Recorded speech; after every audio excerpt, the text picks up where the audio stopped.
നമുക്ക് അലീനയുടെയും മനുഷ്യങ്ങളുടെയും ഇന്നത്തെ നല്ലൊരു കഥ കേട്ടാലോ? വീഡിയോ ഇഷ്ടപ്പെടുവാണെങ്കിൽ ഒന്ന് ലൈക്ക് ചെയ്ത് ഹൈപ്പ് ചെയ്യാൻ മറക്കരുത് കേട്ടോ.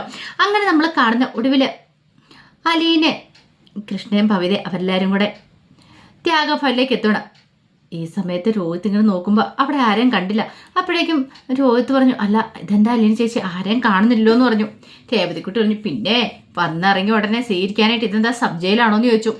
രോഹിത് ഇങ്ങനെ രേവതിക്കുട്ടിയെ നോക്കി എന്നിട്ട് പറഞ്ഞു, അലീന ചേച്ചി ഈ പെണ്ണിനെ കൊണ്ട് അപമാനിക്കാൻ വേണ്ടിയിട്ടാണോ എന്നെ ഇങ്ങോട്ട് കൊണ്ടുവന്നതെന്ന് ചോദിച്ചു. അലീന പറഞ്ഞു, എന്ത് പറയാനേടാ, കോമൺ സെൻസിലെ പറഞ്ഞിട്ട് കാര്യമൊന്നും ഇല്ലയെന്ന് പറഞ്ഞു. എത്ര പറഞ്ഞാലും തലയിലേക്ക് കയറില്ല എന്ന് പറഞ്ഞു. അത് കേട്ടപ്പോൾ രേവതിക്കുട്ടി മുഖമൊക്കെ വീർപ്പിച്ചിങ്ങനെ ഇരിക്കുകയാണ്. അലീന പറഞ്ഞു, മതി മതി ഇനി എല്ലാവരും കൂടെ ഇറങ്ങാൻ പറഞ്ഞു. അല്ല ഭവിത നീ എന്താ ഇറങ്ങാത്തെ? ഇവരുടെ അടി കണ്ടുകൊണ്ടിരുന്നാന്ന് പറഞ്ഞു. അത് കേട്ടപ്പോൾ അലീനയ്ക്ക് ചിരി വന്നു. അങ്ങനെ അവരങ്ങോട്ട് ഇറങ്ങി വന്നു കഴിഞ്ഞപ്പോഴത്തേനും അവിടുന്ന് സിസ്റ്റർ ഇറങ്ങി വന്നു.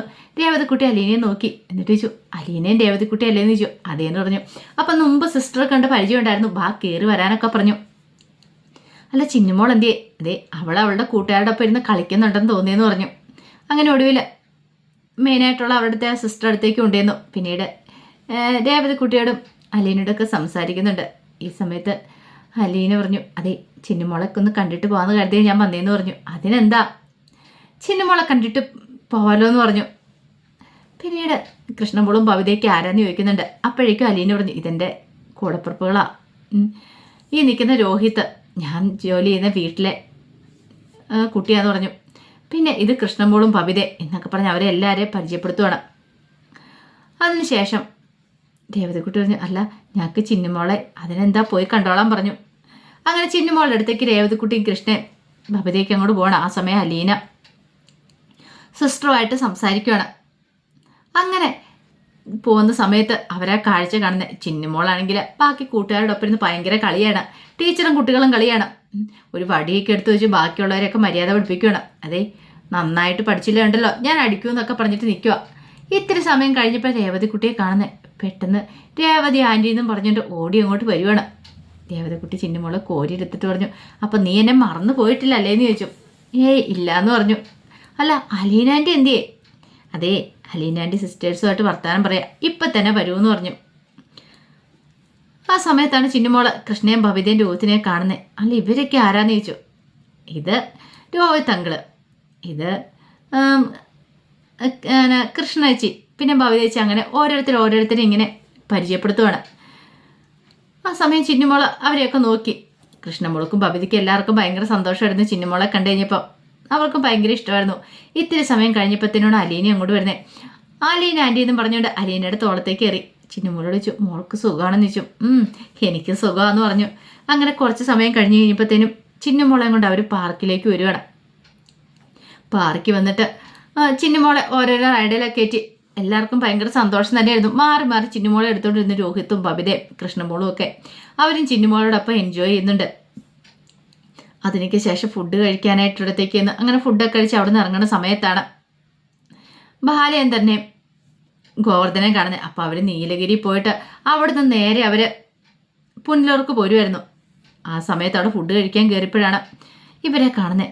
പെട്ടെന്ന് അലീനയും കൂടി എന്നിട്ട് അച്ഛനെന്താ ഇവിടെയെന്ന് ചോദിച്ചു. അല്ല അതാ എനിക്കറിയത്തില്ലാത്ത നിങ്ങളെന്താ ഇവിടെ? അതെ അച്ഛനെ ചിന്നുമോളെ കണ്ടിട്ടില്ലോ എന്ന് പറഞ്ഞു. ഇതാ ചിന്നുമോളെന്ന് പറഞ്ഞ് ചിന്നുമോളെ പരിചയപ്പെടുത്തുമോ? ഓഹോ അപ്പം നിങ്ങൾ ചിന്നുമോളെ കാണാനായിട്ട് വന്നാണല്ലോ ത്യാഗഫല്ലേ? അതെ അച്ഛാന്ന് പറഞ്ഞു. അല്ല അച്ഛനെന്താ ഇങ്ങോട്ടേക്ക് വന്നേ? ഇവിടേക്ക് വരുന്ന കാര്യം പറഞ്ഞില്ലല്ലോ, ഞങ്ങളെ കണ്ടുകൊണ്ട് വന്നാണോ എന്ന് രോഹിത് ചോദിച്ചു. അതെ നിങ്ങൾ ഇവിടേക്ക് വരുന്നുണ്ടെന്ന് ഞങ്ങൾക്കറിയില്ലല്ലോ, അപ്രതീക്ഷിതമായിട്ട് ഇവിടെ വന്നപ്പോൾ കണ്ടാന്ന് പറഞ്ഞു. അപ്പോഴേക്കും ഹരിയനെ നേരെ ഗോവർദ്ധൻ്റെ അടുത്തേക്ക് ചെല്ലുവാണ്. ഗോവർദ്ധൻ ഫോൺ വിളിച്ചുകൊണ്ട് ആ കാറിൻ്റെ അടുത്ത് ഇരിക്കുന്നുണ്ടായിരുന്നു. ഈ സമയത്ത് ബാലേന്ദ്രൻ പറഞ്ഞു, അല്ല ഇന്നേരം നിങ്ങൾ പോകുമോ അച്ഛാ? ഞങ്ങളിതേ ചിന്നുമോളെ കൊണ്ട് പാർക്കിലൊക്കെ ഒന്ന് വന്നു, ഇനിയിപ്പം പുറത്തേക്കൊന്ന് ഇറങ്ങണം, ഇവൾക്ക് കുറച്ച് ടോയ്സും കാര്യങ്ങളൊക്കെ വാങ്ങണം, അതിനുശേഷം പോകുമെന്ന് പറഞ്ഞു. ഈ സമയത്ത് രേവതിക്കുട്ടിയോട് ചോദിച്ചു, എന്തൊക്കെയുണ്ട് വിശേഷങ്ങൾ? സുഖമായിട്ടിരിക്കുന്ന അങ്കളേന്ന് പറഞ്ഞു. അങ്ങനെ കുറച്ച് സമയം സംസാരിക്കുന്നുണ്ട്. അപ്പോഴേക്കും അലീന അങ്ങോട്ട് വന്നു. അലീന വന്നു കഴിഞ്ഞപ്പോൾ ബാലേന്ദ്രൻ ചോദിച്ചു, ഗോവർദ്ധനോട് വിവരങ്ങളൊക്കെ ചോർത്തിയെടുത്തോ? എന്ത്? അല്ല ഞങ്ങൾ എവിടെയൊക്കെ പോയെന്നുള്ള കാര്യങ്ങളൊക്കെ. എല്ലാം ഒന്നും പറഞ്ഞില്ല, എങ്കിലും പോയത് എവിടെയാന്നൊക്കെ പറഞ്ഞു. ശരി ആയിക്കോട്ടെ.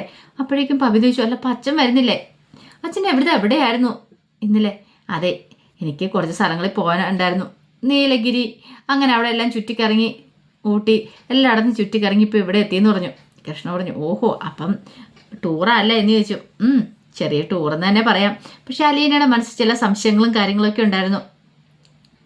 ഒടുവിൽ ബാലേന്ദ്രൻ പറഞ്ഞു എങ്കിൽ ശരി നിങ്ങൾ പോയിക്കോളാൻ പറഞ്ഞു. അപ്പോൾ ചിന്നിമോളോടും അലീന ബബിതയോടും എല്ലാവരും കുറേ സമയം കൂടെ ബാലേന്ദ്രൻ സംസാരിച്ചതിന് ശേഷമാണ് അങ്ങനെ ബാലേന്ദ്രൻ പോകുന്നത്. ചിന്നിമോൾക്ക് ഭയങ്കര സന്തോഷമായിരുന്നു. ടാറ്റ കൊടുത്ത് വിടുന്നുണ്ട്. അങ്ങനെ അവരങ്ങോട്ട് പോയി കഴിഞ്ഞപ്പോഴത്തേനും ഗോവർദ്ധൻ അങ്ങോട്ട് വന്നു. ഗോവർദ്ധനം വന്നിരിച്ചു. അല്ല ബാലേട്ടാ അതെന്താ അവരിങ്ങോട്ടേക്ക് വന്നതെന്ന് ചോദിച്ചു. അതെ ആ കൊച്ചുണ്ടല്ലോ ചിന്നു എന്ന് പറയുന്നത് അതെന്നെ കാണാൻ വേണ്ടി വന്നാ. അല്ല അതും ഓർഫനാണോ? അതെ അതും ഒരു ഓർഫനാണ്. അല്ല ആ കൊച്ചിന് എന്ത് ദൈവമേ എന്നൊക്കെ ഇങ്ങനെ പറഞ്ഞു കഴിയുമ്പോഴത്തേനും ബാലേന്ദ്രൻ പറഞ്ഞു എന്ത് ചെയ്യാനാ, അച്ഛനും അമ്മയ്ക്കും വളർത്താൻ താല്പര്യമില്ലാത്തതുകൊണ്ടായിരിക്കും ഓർഫനേജ് കൊണ്ടേ വിട്ടിരിക്കുന്നത്. അങ്ങനെ കുറേ ജന്മങ്ങളുണ്ട്, പറഞ്ഞിട്ടൊന്നും ഒരു കാര്യമില്ല എന്നൊക്കെ പറഞ്ഞുകൊണ്ട് ഇങ്ങനെ ഓരോ കുറ്റപ്പെടുത്തലുകളൊക്കെ നടത്തുവാണ്. അപ്പോഴേക്കും ഗോവർദ്ധനം പറഞ്ഞു ആ കൊച്ചിനെ കണ്ടാൽ പറയില്ലല്ലോ, എന്ത് നല്ല ഭംഗിയുള്ള കൊച്ചല്ലേന്ന് ചോദിച്ചു. ബാലേന്ദ്രൻ പറഞ്ഞു അത് ശരിയാ, ഈ അലീനെ പോലെ തന്നെയാ അവൾ ഒരു ഓർഫനാന്ന് പറഞ്ഞു. പക്ഷേ അലീനയ്ക്കും രേവതിക്കുട്ടിക്കൊക്കെ അവളെ ഭയങ്കര കാര്യമെന്ന് പറഞ്ഞു. അങ്ങനെ ബാലേന്ദ്രനും ഗോവർദ്ധനും കൂടെ പോവുകയാണ്. അങ്ങനെ കുറേ സമയം കഴിഞ്ഞപ്പോൾ ചിന്നുമോളെയും കൊണ്ട് ഷോപ്പിങ്ങിനൊക്കെ പോയിട്ട് രേവതിക്കുട്ടി അലീനയൊക്കെ ത്യാഗഭവനിലേക്ക് വരുവാണ്. ആ സമയത്ത് കൃഷ്ണമോള് ചോദിച്ചു അല്ല ഇന്ന് ഞങ്ങളെ ഇവിടെ കിടത്തുവോ ചിന്നുമോളൊപ്പം? അതെ ഇവിടെ കിടക്കാൻ സ്ഥലമില്ലെന്നേ, ബെഡൊന്നുമില്ല, മൊത്തം കുട്ടികളാന്ന് പറഞ്ഞു. അലീന പറഞ്ഞു കണ്ടില്ലേ മൊത്തം കുട്ടികളാന്ന് പറഞ്ഞു, അല്ലെങ്കിൽ കിടത്തിയാൽ നമ്മളെ നിലത്ത് കിടത്താനൊന്നും പറ്റില്ലല്ലോ, അതാ ചിന്നുമോള് പറഞ്ഞെന്ന് പറഞ്ഞു. അപ്പോഴേക്കും ഭവിത പറഞ്ഞു ഒരു കാര്യം ചെയ്യാം, ചിന്നുമോൾ ഞങ്ങളുടെ കൂടെ പോരാൻ പറഞ്ഞു. അപ്പോഴേക്കും ചിന്നുമോൾ ഇങ്ങനെ ഒന്ന് ആലോചിക്കുകയാണ് എന്താ ചിന്നുമോളെ ഞങ്ങളുടെ കൂടെ വരുന്നുണ്ട്. ഇല്ലയെന്ന് പറഞ്ഞു. രോഹിത്ത് പറഞ്ഞു പോരെ നമുക്ക് കുറച്ച് ദിവസം അവിടെ അടിച്ചു പൊളിച്ച് കഴിയാന്ന് പറഞ്ഞു. ചിന്നുമോൾ പറഞ്ഞു വേണ്ടാന്ന് പറഞ്ഞു. അങ്ങനെ അവർ പുറത്തേക്ക് ഇറങ്ങി. കുറേ ബലൂണും സ്വീറ്റ്സും ചിന്നുമോൾക്കുള്ള ഡ്രസ്സൊക്കെ വാങ്ങിയിട്ടുണ്ടായിരുന്നു അവർ. അങ്ങനെ വന്നു കഴിഞ്ഞപ്പോഴത്തേക്ക് സിസ്റ്റർ ചോദിച്ചു ആഹാ ഇത് കുറേ വാങ്ങിയിട്ടുണ്ടല്ലോ ചിന്നുകുട്ടി, ബാക്കിയുള്ള ഫ്രണ്ട്സിനും കൊടുക്കണം കേട്ടോ എന്ന് പറഞ്ഞു കളിക്കാനായിട്ട്. ഞാൻ കൊടുത്തോളാം സിസ്റ്റർ എന്ന് പറഞ്ഞു. ഈ സമയത്ത് രോഹിത്ത് പറഞ്ഞു വാ ചിന്നുമോള് വാ എന്ന് പറഞ്ഞു ചിന്നുമോളെ അങ്ങോട്ട് നേരെ കാറിനടുത്തേക്ക് അങ്ങോട്ട് പോകണം. രോഹിത്തിന് ഭയങ്കര ഇഷ്ടപ്പെട്ടു ചിന്നുമോളെ. ആ സമയത്ത് അലീന അവിടുത്തെ സിസ്റ്ററിൻ്റെ അടുത്തേക്കുന്നു. എന്നിട്ട് ചോദിച്ചു സിസ്റ്ററെ ആരോ ചിന്നുമോളെ ദത്തെടുക്കാൻ വന്നിട്ടെന്ന് പറയുന്നത് കേട്ടല്ലോ. രേവതിക്കുട്ടി എന്നോട് വിളിച്ചിട്ട് പറഞ്ഞേ അതാണോ? അത് വന്നിട്ടുണ്ടായിരുന്നു, പക്ഷേ എങ്കിൽ ചിന്നുമോളുടെ സ്പോൺസർഷിപ്പിലും കാര്യം ചില പ്രശ്നങ്ങളൊക്കെ ഉണ്ടല്ലോ, അവർ സ്പോൺസറാക്കാമെന്ന് പറഞ്ഞിട്ടൊക്കെ ഉണ്ടായിരുന്നു. അവളെ ദത്തെടുക്കാന്ന് പറഞ്ഞാൽ അതത്ര എളുപ്പമുള്ള കാര്യമൊന്നുമല്ല. അപ്പോഴേക്കും അലീന പറഞ്ഞു വേണ്ട സിസ്റ്ററെ അവളെ ആർക്കും ദത്ത് കൊടുക്കണ്ട, അങ്ങനെ കൊടുത്തിട്ടുണ്ടെങ്കിൽ ഞങ്ങളുടെ ചിന്നുമോളെ ഞങ്ങൾക്ക് നഷ്ടപ്പെടും. ബ്രിജിത്താമ്മ പ്രത്യേകം പറഞ്ഞിട്ടുണ്ടായിരുന്നു അവളെ ആർക്കും കൊടുക്കരുതെന്നുള്ള കാര്യം. പിന്നെ ഒരു കാര്യം കൂടെ ഉണ്ട്, അവളെ കൊണ്ടുതന്ന കഴക്കൂട്ടത്തു നിന്നുള്ള ഒരു ഓർഫനേജിൽ നിന്നാണ് അവളെ കൊണ്ടുതന്നെ. പിന്നെ ഒരു പക്ഷേങ്കിൽ അവിടെയുള്ളവർ ചോദിച്ചു കഴിയുമ്പോൾ ഞങ്ങൾക്ക് കൊടുക്കണ്ടേ. ഇതുപോലെ തന്നെ ഒരു സിസ്റ്ററാണ് അവളെ കൊണ്ട് ഏൽപ്പിച്ചിരിക്കുന്നത്. എന്തെങ്കിലും ഒരു കാലത്തിൽ അവർ ചോദിച്ചു വരുവാണെങ്കിൽ ഞങ്ങൾക്ക് മോളെ കൊടുക്കാതിരിക്കാൻ പറ്റില്ല. അപ്പോൾ അതുകൊണ്ട് അവളെ ആർക്കെല്ലാം ദത്ത് കൊടുത്തിട്ടുണ്ട് അതൊന്നും നടക്കില്ല സിസ്റ്റർ എന്ന് പറഞ്ഞു. അപ്പോഴേക്ക് സിസ്റ്റർ പറഞ്ഞു അതെ നിങ്ങൾ സമ്മതിച്ചാൽ മാത്രമേ കൊടുക്കുള്ളൂ, പിന്നെ അവൾക്കൊരു നല്ല ഭാവി ഉണ്ടാവില്ല എന്ന് കരുതിയിട്ടാ അവളുടെ വിദ്യാഭ്യാസവും ബാക്കി കാര്യങ്ങളൊക്കെ അവർ നോക്കിക്കോളാമെന്ന് പറഞ്ഞിട്ടുണ്ടായിരുന്നു, അതുകൊണ്ടാണ് ഞങ്ങൾ നിങ്ങളോട് പറഞ്ഞതെന്ന് പറഞ്ഞു. ആ സമയം രേവതിക്കുട്ടി പറഞ്ഞു അതെ എനിക്കെന്തായാലും താല്പര്യമില്ല സിസ്റ്ററെ, ഇവളെ അങ്ങോട്ട് ആർക്കെങ്കിലും കൊടുക്കാമെന്ന് പറഞ്ഞിട്ടുണ്ടെങ്കിൽ അത് ചിന്തിക്കാൻ പോലും പറ്റുന്നില്ലെന്ന് പറഞ്ഞു. ആ സമയത്ത് ചിന്നുമോളെ അങ്ങോട്ട് രോഗത്ത് കാറിലേക്ക് കയറി. അങ്ങനെ ഡ്രൈവിംഗ് സീറ്റിൽ കയറി ഇരുന്ന് കഴിഞ്ഞപ്പം ചിന്നുമോൾ പറഞ്ഞു അതെ അങ്കിളിന് വണ്ടി ഓടിക്കാൻ അറിയാമല്ലേന്ന് ചോദിച്ചു. എനിക്കറിയാം. ചിന്നുമോക്കറിയാവോ? എനിക്കറിയില്ല. എങ്കിൽ നമുക്ക് പഠിക്കാമല്ലോ എന്നൊക്കെ പറഞ്ഞു. അങ്ങനെ ചിന്നുമോളെ കൊണ്ട് ആ സ്റ്റിയറിങ്ങിലൊക്കെ ഒന്ന് കറക്കുകയും തിരിക്കുകയും ഒക്കെ ചെയ്യിക്കുകയാണ്. ചിന്നുമോൾക്കും ഭയങ്കര സന്തോഷമായി. ഒടുവിൽ ചിന്നുമോൾ പറഞ്ഞു അതെ ഞാൻ കാർ ഓടിക്കാൻ പഠിച്ചു അങ്കിളെന്ന് പറഞ്ഞു. അപ്പോൾ ഇനി ചിന്നുമോൾ ഓടിച്ചാൽ മതി എന്നൊക്കെ പറഞ്ഞു. അങ്ങനെ അവർ സംസാരിച്ചിരുന്ന് കുറച്ച് സമയം കഴിഞ്ഞപ്പോഴത്തേനും രേവതിക്കുട്ടി അലീനയൊക്കെ കൂടെ ഇറങ്ങി വരുന്നേ. ആഹാ ഇത് കൊള്ളാലോ, അപ്പത്തേനും ഡ്രൈവിംഗ് സീറ്റ് നീ കയറിയോ എന്നൊക്കെ രേവതിക്കുട്ടി ചോദിച്ചു.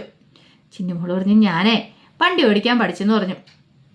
ആ സമയം ഭവിത പറഞ്ഞൊരു കാര്യം ചെയ്യാം ഞങ്ങളോടൊപ്പം പോരെ എന്ന് പറഞ്ഞു. ഇല്ല അതെന്താ വരുന്നില്ലാത്തേ, ഞങ്ങളോടൊപ്പം പോരെ അവിടെ നിൽക്കാമെന്ന് പറഞ്ഞു. ഞാൻ വരുന്നില്ല എന്ന് പറഞ്ഞു. ഞാനിവിടെ നിൽക്കുമോ, ഞാൻ വരുന്നില്ല എന്ന് പറഞ്ഞു. ഒടുവിൽ സിസ്റ്റർ ചിന്നുമോളെ അങ്ങോട്ട് വാങ്ങി. ചിന്നുമോള് ഭയങ്കര ഹാപ്പി ആയിരുന്നു. അങ്ങനെ രേവതിക്കുട്ടിയും അലീനയൊക്കെ ചിന്നുമോളോട് യാത്ര പറഞ്ഞ് ഇറങ്ങുവാണ്. അപ്പോൾ അതിൻ്റെ കഥകളൊക്കെ ഇന്ന് കാണുന്നത്. ഇതിൻ്റെ ബാക്കി വിശേഷങ്ങളുമായിട്ട് വൈകുന്നേരത്തെ പ്രമോയി വരാട്ടോ. ഒരിക്കൽ കൂടി എല്ലാവർക്കും ശുഭദിനം നേർന്നുകൊണ്ട് നിർത്തുന്നു. നന്ദി.